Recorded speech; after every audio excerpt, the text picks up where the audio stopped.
याद करते हुए सिर्फ चंद बातें बोलूँगा, क्योंकि बर्फ पड़ रही है। ये हम कर्नाटक से आए हैं, ये नई चीज़ है हमको कि इतना बर्फ पड़े, और अब देखिए नहीं, एक नया माहौल है। और खास करके जब राहुल गांधी जी कन्याकुमारी से लेकर कश्मीर तक पैदल चलने का और भारत जोड़ो यात्रा का उन्होंने निर्णय लिया और चलने का उन्होंने इरादा किया, तब हम लोग घबरा गए थोड़े। अब प्रियंका जी ने ये बात कही कि जब इतना बड़ा फासला जो कन्याकुमारी से लेकर कश्मीर तक आज यहाँ पर हम ठहरे हैं, तो हमको घबराहट हो गई, ये कैसा सक्सेस होगा, ये कैसा निर्णय राहुल गांधी जी ने लिया। लेकिन मैं उनके लिए एक शेर कह के शुरू करता हूं। इतना बड़ा लंबा रास्ता उन्होंने जो तय किया, तो इसलिए डर मुझे भी लगा फासला देखकर, डर मुझे भी लगा फासला देखकर, पर मैं बढ़ता गया रास्ता देखकर।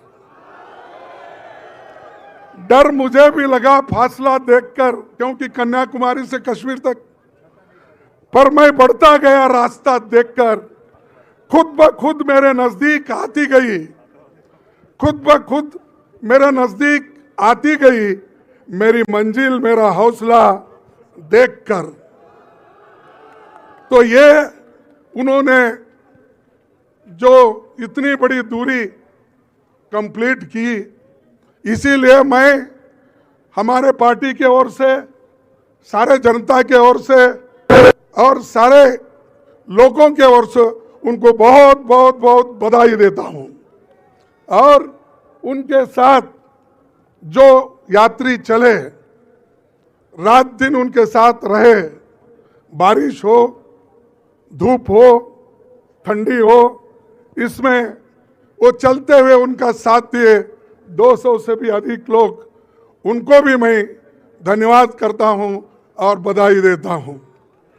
और से उसी के साथ साथ कश्मीर में, मुझे कश्मीर में जो 2-4 दिन में हमको उनके साथ जोड़ने का, लोगों का जो हौसला देखा, स्पीड देखी, तो देखने के बाद हमको ये महसूस हुआ कि कश्मीर के लोग सबसे ज्यादा उदार है, लिबरल है और सबको समेट लेते हैं। ये कश्मीरियत की एक बहुत बड़ी देन है। तो इसलिए दोस्तों, मैं यही कहूँगा कि उनकी जो ये यात्रा निकली, ये किसी चुनाव जीतने के लिए नहीं, सिर्फ कांग्रेस पार्टी को आगे बढ़ाने के लिए नहीं, ये उन्होंने यात्रा निकली नफरत के खिलाफ। आज जो बीजेपी और आरएसएस के लोग हर जगह नफरत फैला रहे हैं, उसलिए उन्होंने ये तय किया कि नफरत के खिलाफ हम लड़ते रहेंगे, लोगों को बताते रहेंगे और हर एक से मिलने की उन्होंने कोशिश की।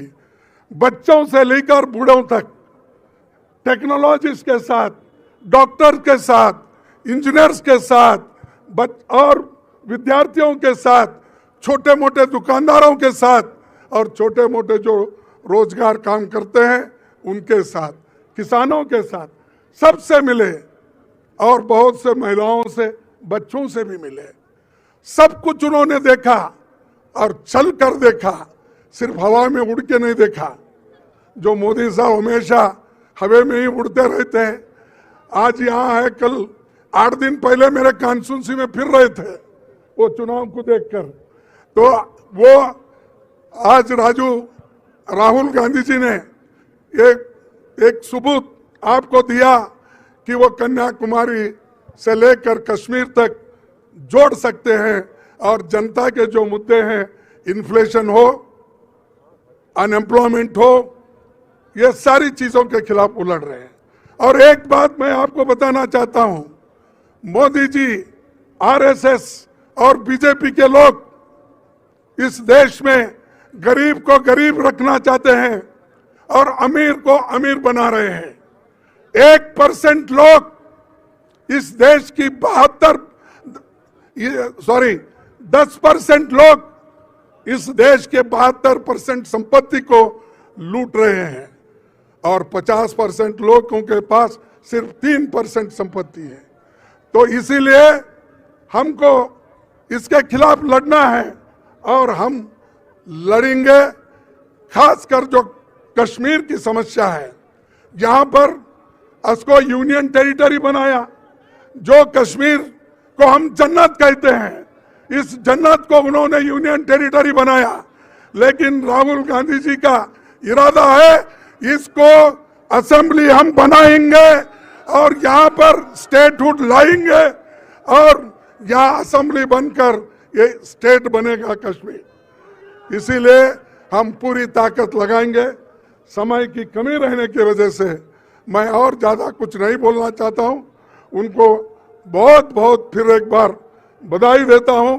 और वो जो आज सड़क पे लड़े, बहुत लोगों से मिले, प्रेम से मिले, और जैसा कि अभी बताया गया कि नफरत के बाजार में मोहब्बत का दुकान खोला, और आप भी खोलो। और उसी लिए मैं आपसे यही कहूंगा कि आप इतने बर्फ होते हुए भी एक होकर जोश के साथ हमारा साथ दिए, उनका साथ दिए। आप सभी को धन्यवाद। और जो ऑल पार्टी के जो लोग यहाँ पर आए हैं, जो सारे विरोध पार्टी से, कन्याकुमारी से लेकर कश्मीर तक भी जो अपोजिशन पार्टी के नेता लोग हमसे जुड़े हैं, उनको भी मैं बहुत बहुत धन्यवाद देता हूं। तो इतना कहते हुए मैं और कुछ कहना नहीं चाहता। आप सभी को बधाई। आप सभी ने हमको देख लिया, हमारे साथ जुड़ गए। इसीलिए आपको फिर एक बार धन्यवाद देते हुए मेरे भाषण को समाप्त करता हूं। जय हिंद। आप एक ना, भारत जोड़ो, अरे जोर से बोलो, भारत जोड़ो, अरे जोर से बोलो, भारत जोड़ो, जोड़ो जोड़ो जोड़ो। जय हिंद, जय हिंद। राहुल गांधी, राहुल गांधी। आप सबको धन्यवाद। और मैं सभी को फिर एक बार नमस्कार करते हुए मेरे भाषण को समाप्त करता हूं।